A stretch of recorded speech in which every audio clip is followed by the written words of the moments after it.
Another day, another cooking recipe. For today's menu, pork dinuguan naman ang aking lulutuin dahil Sunday naman ngayon.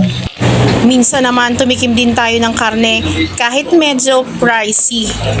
Dahil nag-craving tayo sa dinuguan today, ito ang ating lulutuin. So, napakadali lang lutuin naman ng dinuguan. So, this is my version. So, pag nasangkot siya na natin at naging brown na ang kulay ng ating karne, pwede na nating igisang sibuyas, bawang, at syempre lagyan na natin ng toyo, paminta, halu-haluin ng konti, and then isunod na natin syempre ang suka, and then isunod na rin syempre natin ang tubig. So itong dami ng tubig ay sakto lang para dun sa ating dugo.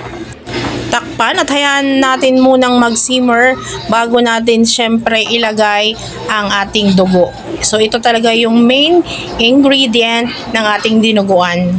So ito ay nasala ko na kanina para maalis yung buo-buo.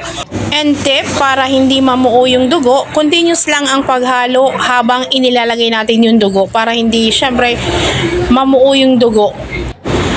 Halo-halo lang, halo-halo, halo.